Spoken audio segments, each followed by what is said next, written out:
Evangelio según San Lucas, capítulo 24, versículo 36. Me dicen cuando estén ahí, voy a leer en una Reina Valera contemporánea para los que tienen celu Biblia. Leo en el nombre del Padre, del Hijo y con la unción del Espíritu Santo. Dice, todavía estaban ellos hablando de estas cosas cuando Jesús se puso en medio de ellos y les dijo, ¿qué les dijo? La paz sea con ustedes. Ellos ¿qué dice en su Biblia? Se espantaron y se atemorizaron, pues creían que estaba viendo un espíritu, un espanto. Pero Jesús les dijo, ¿por qué se asustan? ¿Por qué dan cabida a esos pensamientos en su corazón? Mire mis manos y mis pies, soy yo, tóquenme y véanme. Un espíritu no tiene carne ni huesos, como pueden ver que yo los tengo. Al decir esto, les mostró las manos y los pies. Y como ellos, por el gozo y la sorpresa que tenían, no le creían, Jesús les dijo, ¿tienen algo de comer? Entonces ellos le dieron parte de un pescado asado y él tomó y se lo comió delante de ellos. Y luego les dijo, lo que ha pasado conmigo es lo mismo que anuncié cuando aún estaba con ustedes, que era necesario que se cumpliera todo lo que estaba escrito acerca de mí en la ley de Moisés, en los profetas y en los salmos. Entonces, ¿qué pasó? Se les abrió el entendimiento para que pudieran comprender las escrituras y les dijo, así está escrito y así era necesario que el Cristo padeciera y resucitara de los muertos al tercer día y que en la noche y que en el nombre se predicara el arrepentimiento y el perdón de pecados en todas las naciones, comenzando por Jerusalén. De esto ustedes son testigos. Yo voy a enviar a ustedes la promesa de mi Padre, pero ustedes quédense en la ciudad de Jerusalén hasta que desde lo alto sean investidos de poder. Padre, te exaltamos, te honramos, tú estás aquí en medio de nosotros, tú eres poderoso, tú eres glorioso para hacer la obra en nuestras vidas, para hacer algo especial en cada uno de nosotros. Tú sabes la necesidad que tenemos, Señor, y sé preciso a nuestra necesidad, Señor. Provéenos lo que necesita nuestra alma, nuestro espíritu, nuestro cuerpo, todo nuestro ser, Señor, para que cada día podamos honrarte y bendecirte con todo nuestro corazón. En el nombre de Jesús. Amén. Amén. Aquí en Colombia tenemos formas de hablar muy coloquiales, ¿cierto que sí? Especialmente en Medellín. La mayoría de nosotros somos paisas, ¿cierto? Sí, somos paisas. Y su pastora es muy paisa y sale con muchas cosas raras, ¿cierto? Y titulé el mensaje de una forma muy particular, porque cuando uno era pequeñito y le decían, no sea gallina, ¿qué le querían decir a uno? Ajá, no sea miedoso, no sea cobarde. ¿Y cómo les parece que así titulé el mensaje? Deje ese miedo, no sea gallina. Entonces mira el que está al lado a ver si le ve cara de gallina o no. Yo creo que no. Mire a ver. Deje ese miedo. ¿Y cuántas veces sienten ustedes miedo? Siento que a veces sentimos miedo. Hay gente que todos los días tenemos miedo. Y es natural experimentar el miedo, pero no podemos permitir que el miedo nos controle, que el miedo nos enferme, que el miedo nos paralice, porque el miedo afecta nuestra salud mental y emocional. El miedo es la raíz de la ansiedad. Entonces hay personas que están muy ansiosas y le dicen a uno, tengo mucha ansiedad, es miedo. Su raíz es el miedo. La preocupación, de la desesperanza. El miedo produce enfermedades. No le voy a decir que todas las personas que sufren de lo que voy a decir es porque tienen miedo, sino que el miedo hace que se afecte partes de nuestro cuerpo. Y dice, según la investigación, que afecta el corazón, da episodios de asma, afecta el sistema inmunológico porque afecta el cortisol, que es la hormona del estrés. Entonces trae problemas estomacales, aumenta la presión arterial y se descontrola en las mujeres el periodo menstrual. El miedo también afecta las relaciones interpersonales, porque hay personas que no se relacionan por miedo. ¿Por miedo a qué? Por miedo al rechazo, a la desaprobación y miedo a la crítica, que a veces nosotros enfrentamos todo eso. Muchas personas fracasan no por falta de oportunidades, sino por miedos, que los miedos no le permiten emprender nada. Entonces hay miedos que sí son buenos, porque hay miedos que nos protegen del peligro. Y esos miedos nos motivan a ser nosotros precavidos. Eso sí sirven. Nosotros vamos a tratar y a pedirle al Espíritu Santo que nos ayude. Entonces la pregunta es, ¿qué tenemos que hacer para vencer el miedo que no nos deja avanzar, que no nos deja crecer o no nos deja ver las cosas de la manera correcta? Y hoy voy a desarrollar con la ayuda del Señor 3 puntos para hablar de lo que tenemos que hacer para vencer el miedo. Y lo primero que tenemos que hacer para vencer el miedo es cambiar nuestra visión, cambiar nuestra visión. En el Evangelio según San Lucas, si usted se lo ha leído, que yo sé que usted es muy juicioso y lee mucha Biblia, vemos que en ese capítulo que empezamos a leer hoy, Jesús da pruebas de la resurrección porque no creían que él iba a resucitar. Entonces lo primero que hace es aparecérsele a unas mujeres, que las mujeres fueron al sepulcro a ponerle especies aromáticas porque en ese tiempo se usaba.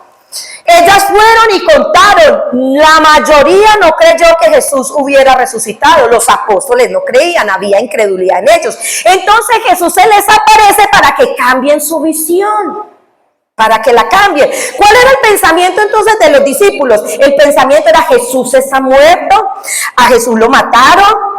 Y vemos en el relato, porque este relato está también en el Evangelio según San Juan, y vemos en San Juan que los discípulos estaban encerrados, dice, por miedo a los judíos, por miedo de que le hicieran algo, porque si fueron capaces de matar a Jesús, que lo vieron haciendo milagros, que lo vieron haciendo tantas cosas, ¿qué no harían con ellos? Entonces era normal que tuvieran miedo, ¿cierto? Porque a veces tenemos miedo que son normales, pero no podemos dejar, como decimos acá, que usted se paniquee.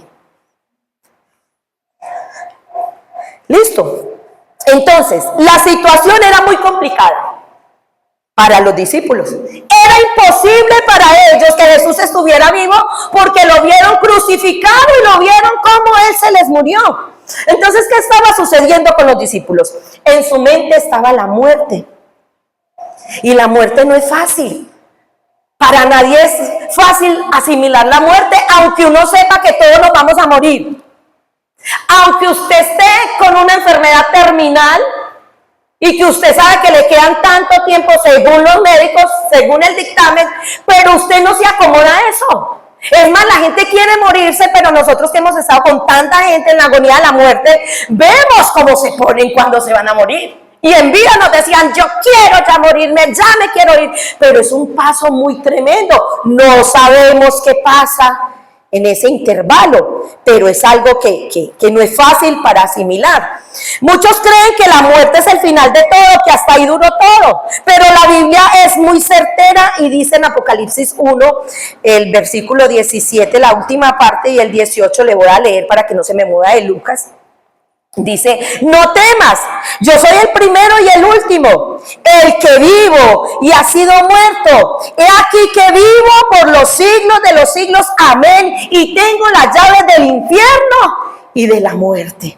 Hermanos, Cristo venció la muerte, y si venció la muerte puede vencer cualquier dificultad, cualquier hostilidad, cualquier problema que nosotros estemos enfrentando. ¿Cómo estamos viendo a Dios?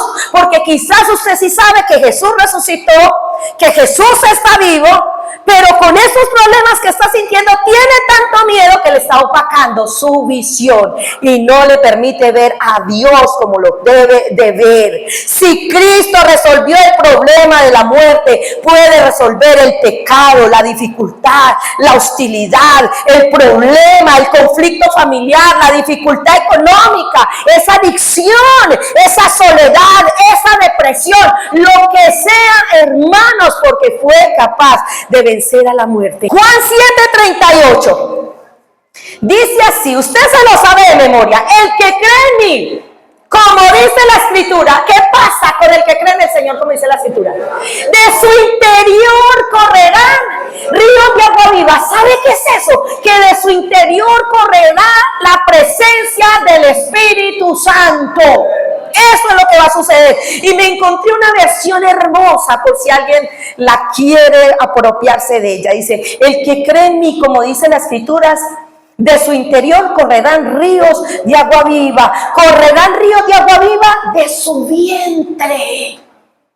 Y yo pensaba, alguien que tenga dificultad, algo en el vientre, muerte en el vientre, Señor, esta palabra le puede servir a alguien que quiere que haya vida en su vientre en el nombre de Cristo Jesús. Entonces, si creemos como dice la Escritura, oye, es que es muy enfática, como dice la Escritura, no es a nuestra manera. Porque a nuestra manera usted va a tener días que es capaz de resucitar al muerto que sea. Es capaz de decir: tráigame al Chucky que sea, que yo lo saco. ¿Sí o no? Pero no todos los días estamos así tan espirituales, ni tenemos tanta fe, ni estamos así tan wow, aleluya, gloria a Dios. Hay días difíciles. Entonces no puede ser a nuestra manera, sino a la manera de Dios, como dice la Escritura. Porque también tendremos días donde vamos a pensar: ¿será que sí estoy en el camino correcto? ¿Será que lo que yo he creído todo este tiempo sí es verdad? Entonces tiene que ser como dice la Escritura. Por eso tenemos que leer Biblia, para aprender cómo es que quiere Dios que nosotros lo veamos, no como usted se supone o como quiere verlo. Porque mucha gente quiere ver al Señor como osito cariñosito. Un Dios tan bueno no es capaz de juzgar a nadie ni hacerle daño a nadie. Y nuestro Dios es muy bueno, pero va a llegar el tiempo en que nosotros seremos juzgados. Va a llegar un tiempo que todo el mundo va a pasar por el tribunal de Cristo, y del tribunal de Cristo nadie se escapa. Y unos serán condenados y otros van a ir a la gloria de Dios. Vamos a ir a la gloria de Dios. Amén. Tenemos que estar convencidos de eso. Entonces los discípulos, cuando vieron a Jesús, se espantaron porque se aparece en medio de ellos. Entonces se atemorizaron, pues ellos estaban creyendo que estaban viendo a un espíritu. Entonces Jesús le dice ahí en el Evangelio de Lucas, estamos leyendo capítulo 24, versículo 38, les dijo: ¿por qué se asustan? Porque dan cabida a esos pensamientos en su corazón. ¿Y qué les dice? Miren las manos, miren mis pies, tóquenme, ¿cierto? Si yo fuera un espíritu, no tendría cuerpo, pero mire que hasta de ñapa es pie comida. Qué ternura, Señor, si es muy lindo. Miren, para decirle: miren, cambien su visión. Cambien su visión. ¿Cuál es tu visión? Esa es la pregunta. Y usted me va a decir: pero yo no entiendo ¿cuál visión? La visión, usted cuando entra en la iglesia había una misión y una visión. Y usted tiene que ser algo que a la gente le dice a uno: es que usted no es visionario, pero la gente toma mal ese sentido de la palabra. La visión, le voy a decir según un diccionario, describe el estado futuro a que le estás apuntando. Funciona como una guía inspiradora hacia donde nos dirigimos. Nos motiva para alcanzar las metas. Entonces muchos no tienen visión. ¿Por qué? Porque no tienen metas en la vida. Porque viven el día a día. Y la Biblia sí dice que cada día tiene su propio afán, pero es para que usted no esté preocupado por lo que no ha pasado todavía. Porque hay gente que no lo han echado el trabajo y ya está llorando que porque lo van a echar. Sí, en serio, no le han cortado la luz porque de pronto no puedo pagar un mes, pero ya está que no sabe ni qué hacer porque le van a cortar la luz y va a aguantar hambre y todo, porque hay gente muy nefasta, ¿cierto? Y a veces puede pasar eso con nosotros por el miedo, por el temor. Entonces no podemos vivir sin metas, no podemos vivir sin propósitos, completamente desilusionados por alguna situación que está enfrentando. Entonces muchas veces cuando la gente enfrenta situaciones, se echa a morir. Ya que pase lo que sea, ya me he matado mucho, ¿cierto? Y perdemos nuestra visión, y el Señor quiere que nosotros cambiemos o recobremos también la visión. Si usted cree que Jesús resucitó, ¿cierto que cree o no? ¿Usted cree que Jesús está vivo? Le voy a decir algo y que a usted se le grabe en la cabeza, en el espíritu, en su ser, en sus tuétanos, en sus coyunturas. Sí hay dificultades, sí hay problemas, sí hay enfermedades, pero usted tiene que cambiar el enfoque y empezar a mirar a Cristo, que Jesucristo venció en la cruz del Calvario, que Jesús venció a Satanás y que ha librado a la humanidad del poder de las tinieblas. Entonces, si nosotros estamos buscando de Dios y estamos haciendo la voluntad del Señor, usted no tiene por qué tener miedo. Deje ese miedo, porque si no le va a tocar sacar fuera hoy ese miedo, en el nombre de Jesús. Si lo siente, hoy lo va a sacar en el nombre de Jesús. No deje que el miedo lo controle. No deje que la desesperanza lo controle, la desilusión lo controle, porque cuando somos controlados por eso, nos descontrolamos y hacemos y decimos las cosas que no debemos de hacer ni de decir, porque nos volvemos fatalistas. Créame, cuando usted empieza a sentir miedo por todo, se vuelve un fatalista. Y si usted se pone que todo el mundo es malo, todo el mundo es perverso, usted es el único bueno, ¿y usted qué va a hacer en este mundo si usted es el único bueno? Puro temor. Y hay que enfrentarlo.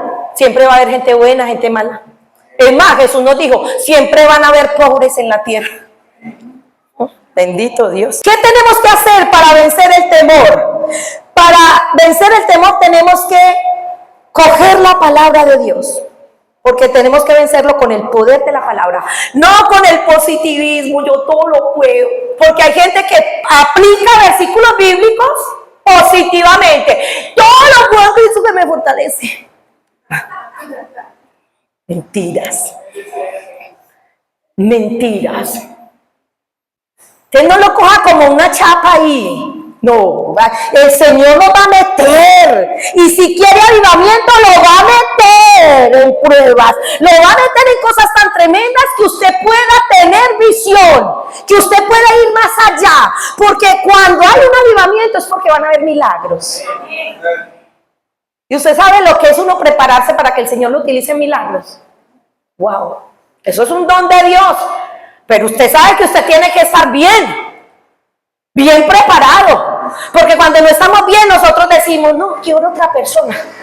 Porque nosotros sabemos que no estamos bien. Pero Dios nos quiere preparar para que nosotros estemos súper. Amén. Versículo 44, de ahí de Lucas. Estamos en Lucas. 44, luego les dijo, lo que ha pasado conmigo es lo mismo que les anuncié cuando aún estaba con ustedes. Que era necesario que se cumpliera todo lo que está escrito acerca de mí en la ley de Moisés, en los profetas y en los salmos. Entonces, ¿qué pasó?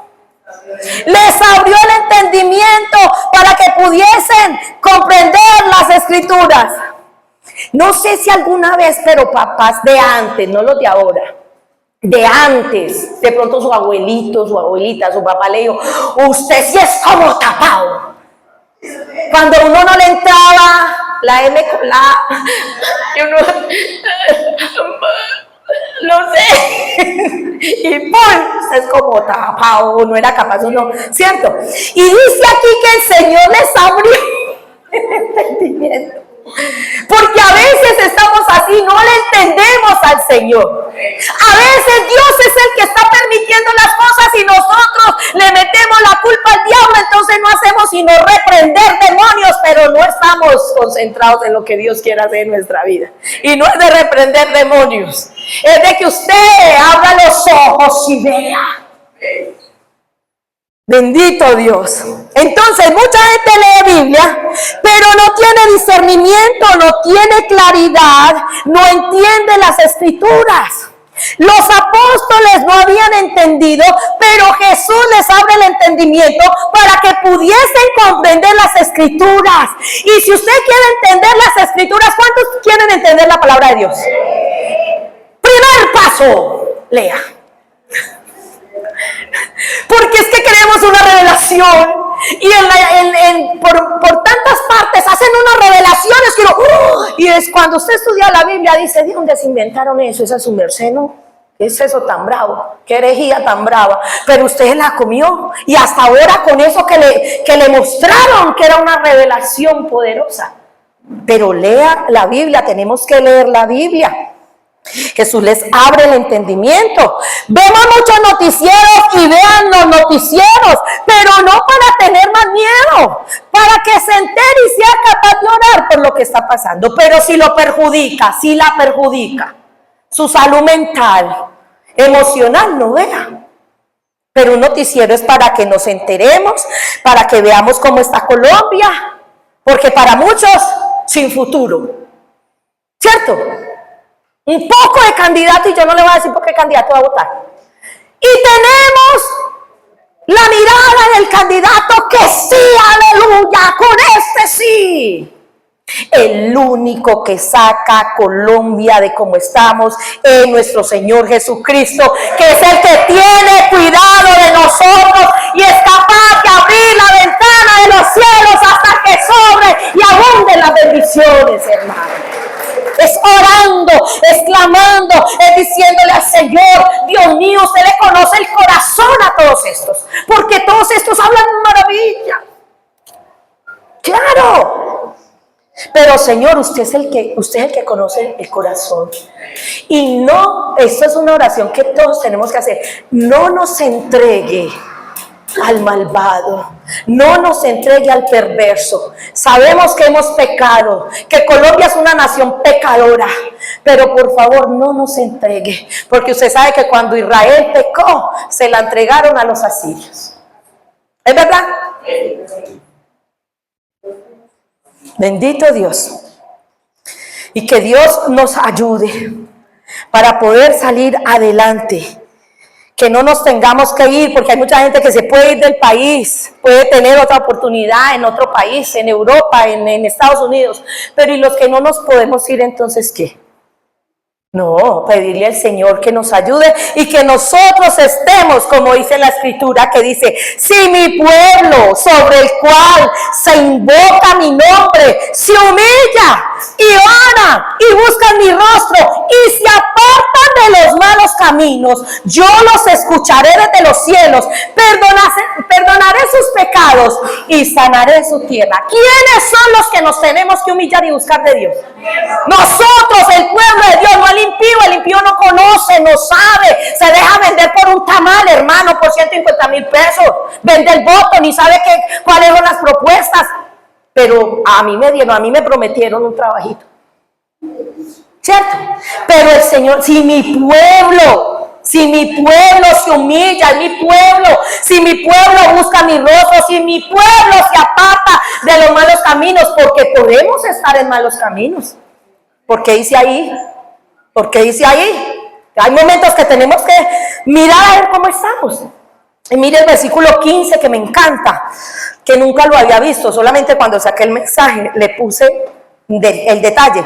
Dice, mis ojos van a estar abiertos y mis oídos van a estar atentos a la oración que se haga en este lugar.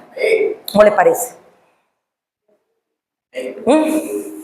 Bendito Dios. Nos tenemos que reunir para exaltar el nombre del Señor.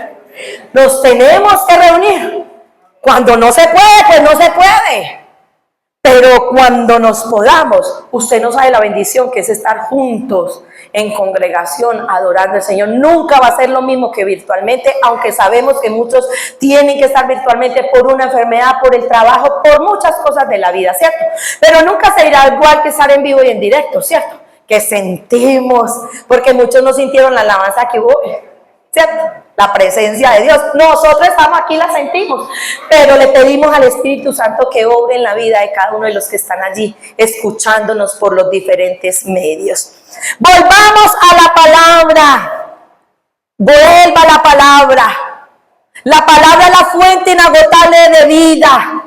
El Señor es nuestro pastor. En la palabra nos damos cuenta que el Señor es nuestra roca de salvación. La palabra dice que Él es el consolador, que Él es el alfa, que es la omega, que es el Dios todopoderoso. Nuestro presente, nuestro futuro depende de nuestro Dios. Y dicen las escrituras que Él tiene todo el poder, porque a Él le dicen el Shaddai. A él le dicen Shireh, que es el proveedor. A él le dicen Nisi, que es bandera. A él le dicen Elohim, que es el creador. A él le dicen Rafa, que es el sanador. Adonai, que es el Señor. El Roy, el que me ve. Sabaoth, Jehová de los ejércitos. Eloham, el Dios eterno. Entonces tenemos que leer las escrituras para tener esa confianza, para tener esa esperanza y fe en el nombre de Jesús. Porque lo primero que le roba el diablo no es la oración. Usted es capaz de orar hasta fritando papas, mija. Le roba la palabra. Mire cómo es la palabra, porque la palabra le da el poder. La palabra le hace que con la palabra, que la palabra es verdad, le sale tantas mentiras que viene el diablo a traernos. Entonces él quita la palabra y hace que nos conformemos con cosas que escuchamos que fueron muy caras. ¡Wow! ¡Qué nota! Pero no hay nada como uno estar leyendo, subrayando, qué me dijo Dios, cómo veo a Dios. ¿Cómo es que les dice el pastor? Dígame qué más hace uno en un devocional. ¿Qué promesa me está dando? ¿Qué mandato? ¿Qué dice que no puedo hacer? A evitar. Eso es muy importante. Pero ya leí los versículos, me tocan. Voy bien, va a terminar la Biblia en el año. Va más allá. En serio, hermano, va más allá. Es fácil, no, porque usted arranca súper bien. Arranca súper. Y después como que, no, y no tuve tiempo. Y les digo lo mismo que le dije en la otra iglesia. Si uno tiene tiempo para barrer y para planchar, o para planchar no, pero para hacer tantas cosas, tiene tiempo para leer la palabra, sino que para lo que es primordial para la uno, le pone más atención. Voy a leer unos versículos bíblicos por si usted quiere tomar nota. San Juan 15:7. Palabra, porque a veces necesitamos palabra. Los que vieron Libertad en Cristo tenemos demoledores de fortaleza, que cuando usted está mal, cuando uno se siente tirado, uno tiene que coger la palabra. No, en el nombre de Jesús te vas, diablo mentiroso, no me pongas esos pensamientos, cochino. No, se coge la palabra. Es la palabra tiene poder, es la palabra. Si Juan 15:7, le doy la palabra por si usted siente alguna atadura, usted tiene esta palabra para que pueda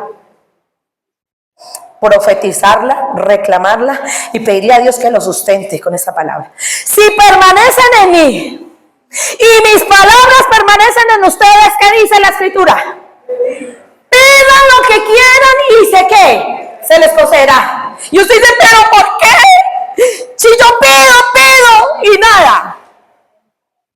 ¿Cierto? La gente le dice así, la gente lo bravea a uno. Como pastor, ¿cuál Dios? Si yo le he pedido, pero ¿qué dice? ¿Cómo empieza el versículo, hermanos? Si permanecen en mí, ¿qué es permanecer? Estar ahí, permanecer ahí. En las buenas y en las malas, ahí, hermano.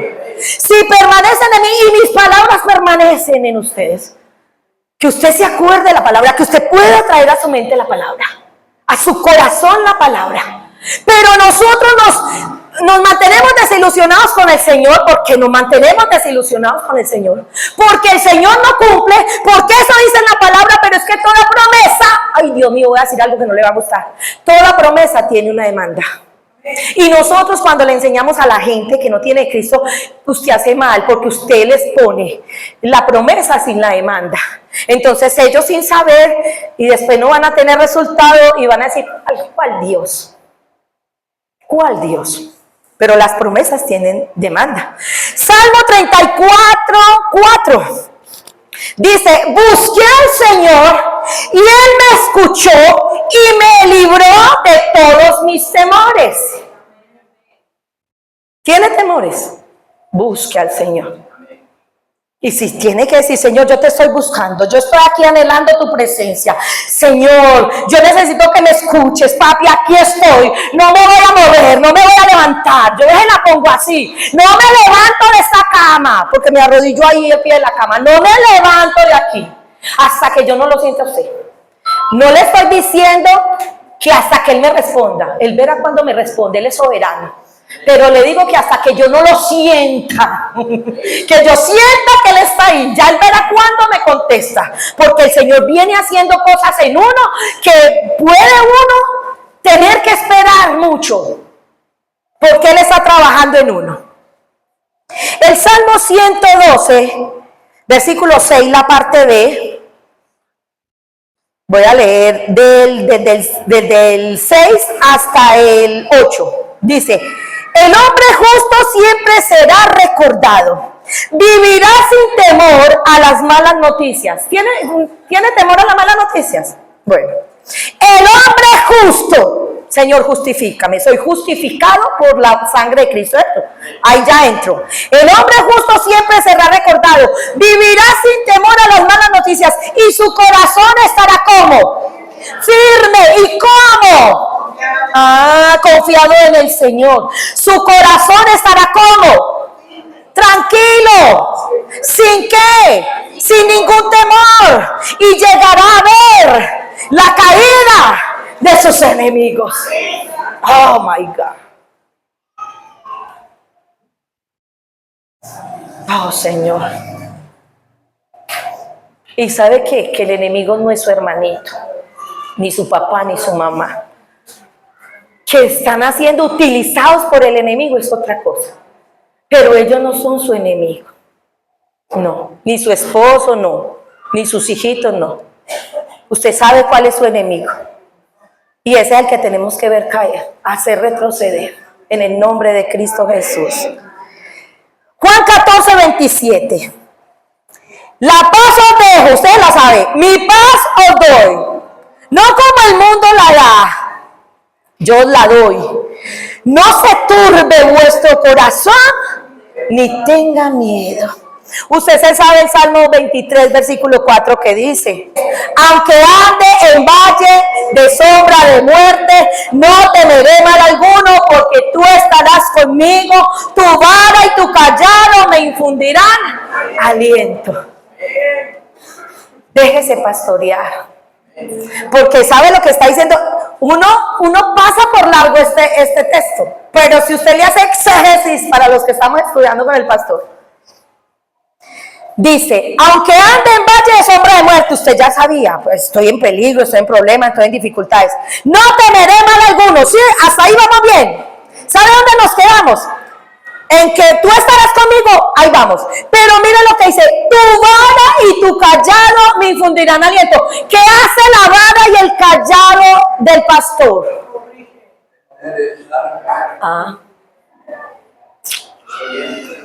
Sí, pues es que tenemos que escudriñar, no solamente leer. Escudriñen las palabras. Aunque ande en valle de sombra de muerte, no temeré mal alguno, porque tú estás conmigo. Tu vara y tu callado, en vez de usted sentir que Dios lo está castigando, que Dios está obrando muy duro con usted, que usted no va a soportar la prueba, usted va a decir: Señor, aquí dice que usted me va a infundir aliento, o sea que esto me va a servir de bendición. Lo que usted veía tan terrible le va a servir de bendición cuando usted está pegado del Señor. Salmo 27, 3. No tendré miedo, aunque todo un ejército me rodee. Confiaré en Dios, aunque me declaren la guerra. Párese firme ahí. No voy a tener miedo, aunque un ejército me rodee. ¿Va bien ahí? ¿Qué tenemos que hacer para vencer el miedo? Tercero, tiene que haber una acción. Cumpla con lo que Dios le manda. Que a veces Dios nos habla, nos dice y nosotros nos quedamos paralizados. Vaya, háblele. Vaya, pídale perdón. Vaya, salúdelo.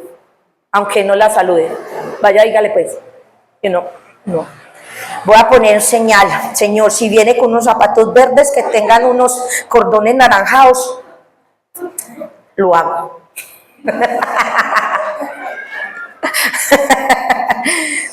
Tiene que haber una acción. Estamos en Lucas 24, versículo 47. Es que sufre más el que odia que el odiado. Si a mí me odian, yo no sé, Dios verá, yo no sufro. Pero si yo odio, no lo puedo ver. ¿Sí o no? Así funciona. Yo que lo he vivido y he tenido que ir a la presencia del Señor para que me ayude. Y yo creo que todos lo hemos vivido. Yo soy la única transparente que digo eso. Todos lo vivimos, claro, ¿sí o no? Aleluya. Y a su nombre. Versículo 47. Y que en su nombre se predicara, ¿qué? Muy bien, pero no, vámonos al texto. Porque tenemos que volver a las escrituras. Tenemos que volver a ir a la iglesia con mínimos en la Biblia, mínimo. ¿Qué dice el versículo 47? Y que en su nombre se predicara ¿qué? No el evangelio. Se predique ¿qué?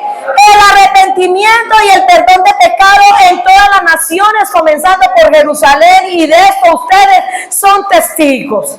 ¿Qué tenemos que hacer? En Mateo 10:8 dice que tenemos que dar de lo que hemos recibido. Dice Mateo 10:8, le voy a leer a su favor.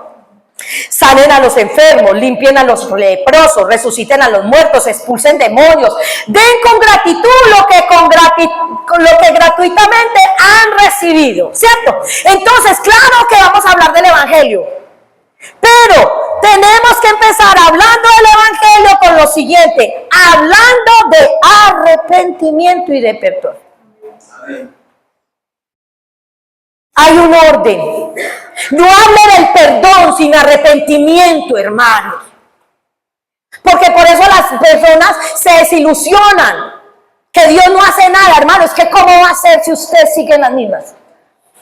O sea, uno tiene que ser claro. Se dice con amor, pero no se puede hablar de perdón sin arrepentimiento. Y cuando empezamos a hablar del arrepentimiento es que nos vamos a la palabra de Dios. El pastor les puso tarea que grabaran cómo iban a dar un mensaje de evangelismo, ¿cierto? A varios les puso aquí, para que empiecen. Entonces, ¿qué se tiene que hacer? Predique la palabra. Deje el miedo, muestre la misericordia de Dios. Todo pecado tiene perdón si alguien se arrepiente, aunque sea en el lecho de muerte, aunque sea como dicen vulgarmente cuando va a tirar la pata. Si se arrepiente de corazón, pero si no hay arrepentimiento de corazón, ahí no hay nada. Si usted está aquí y lleva mucho tiempo en el evangelio, pero si no se ha arrepentido, hoy es la mañana para que se arrepienta. ¿Y de qué me voy a arrepentir? ¿De qué? Uno tiene que mucho arrepentirse. Todos los días hay que ir a la presencia de Dios, porque todos los días metemos la pata. No diga que no, hermano. O miramos feo, o hablamos maluco, o tuvimos un mal pensamiento, una mala intención, pero hay que ir a la presencia de Dios. Yo creo que usted ha sido testigo del poder de Dios, creo que ha sido testigo de la misericordia de Dios, de la gracia, de la fidelidad, de la compasión de Dios. Entonces cuente su testimonio, cuente lo que Dios ha hecho con usted, cuente que usted es testigo del poder de Dios, cuéntelo. Hable lo que Dios ha hecho en usted.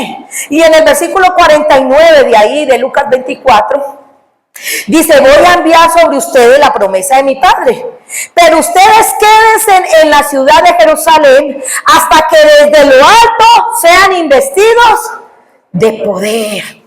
No es en nuestras fuerzas, ni en nuestro poder. Así usted va a tener miedo y no va a pasar nada, hermano. Usted se puede levantar aquí en las pestañas, hacer lo que sea, casi que obligar a la gente de que levante las manos, de que se arrodille. Si no está la presencia de Dios, la gente no copia, hermano.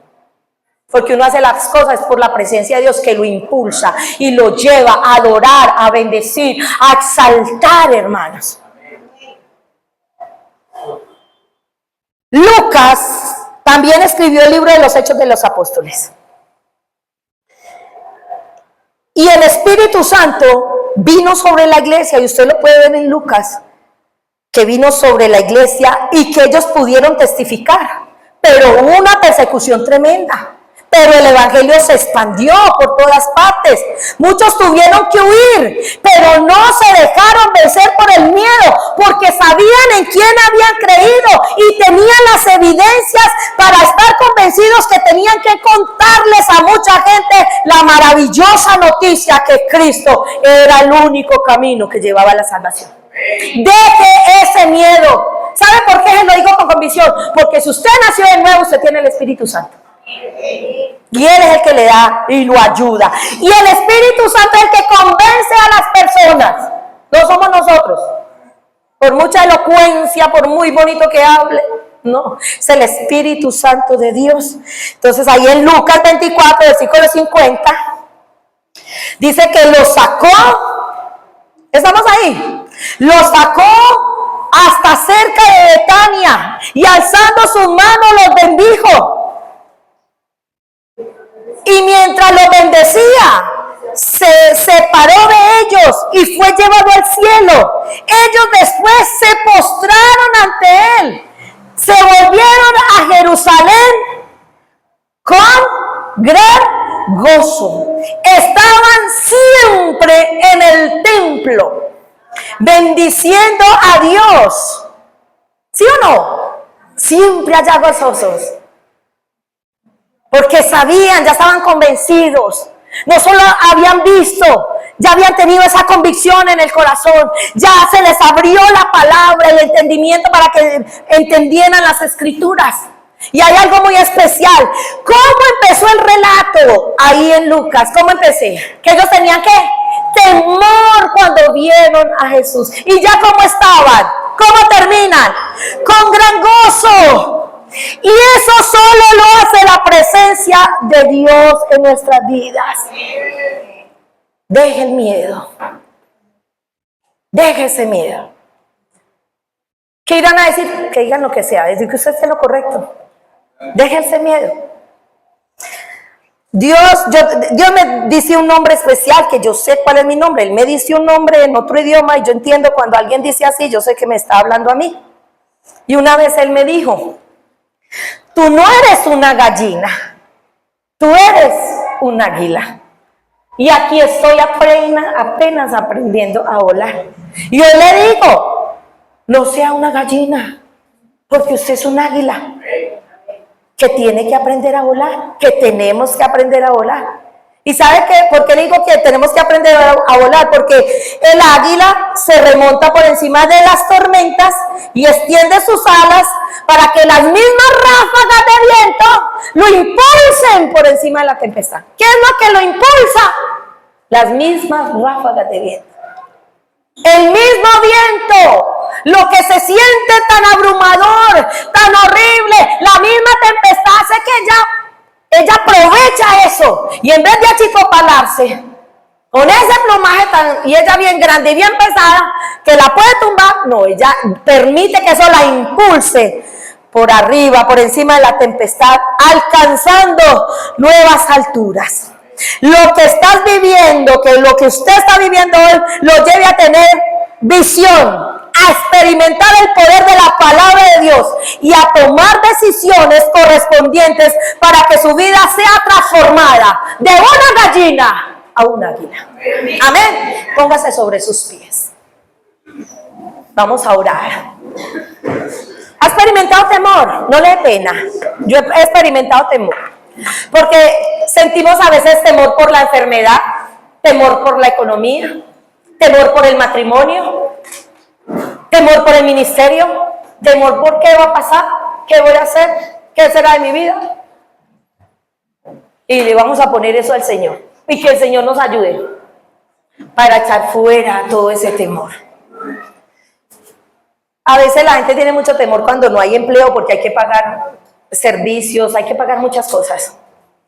Pero si usted aprende a tener visión, si usted sabe qué es ser un hijo de Dios, si usted empieza a experimentar eso, usted va a ver la gloria de Dios. Porque se va a dar cuenta que no hay justo desamparado y que su descendencia mendigue pan. Pero muchas veces eso se tiene que experimentar propiamente. Uno ve muy lindo que el Señor viste a las flores, que el Señor le da comida a las aves, pero llega un momento que eso llega un momento que eso se tiene que comprobar. A ver si es verdad o no es verdad lo que vivimos. A ver si se experimenta o no se experimenta esa realidad. ¿Y sabe qué es lo lindo? Que cuando nosotros nos lanzamos en las manos del Señor y creemos, Él puede hacer milagros poderosos. Todos, yo diría que la gran mayoría sabe que nosotros cuando empezamos el ministerio, lo empezamos por pura fe. Nos casamos en fe, sin plata, sin nada, todo por misericordia de Dios. Y una vez yo no tenía sino como 450 pesos para el almuerzo y teníamos unos frijoles.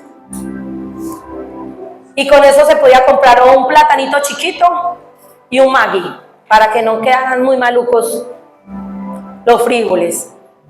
Y le dije, no eran sino monedas. Le dije yo a mi esposo, cuidado. Lo mandé a hacer el mandado mientras yo iba orando y pidiéndole al Señor. Y yo, cuidado, estás una moneda.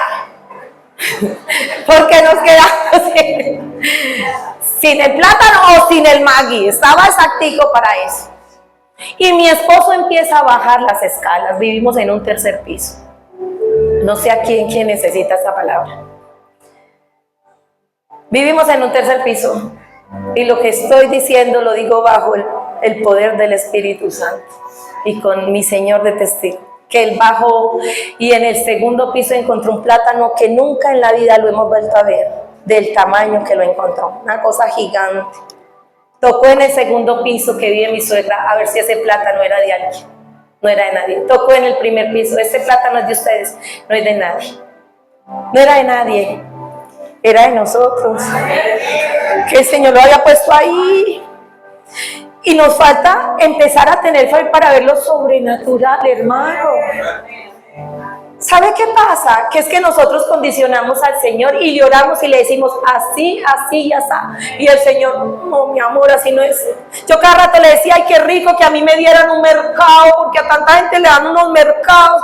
O que me diga, vámonos para el Éxito y llene esos carritos. Nunca me ha pasado, hermano. Ni me va a pasar, yo creo. Porque el Señor empezó a trabajar la fe de una manera muy diferente en mí.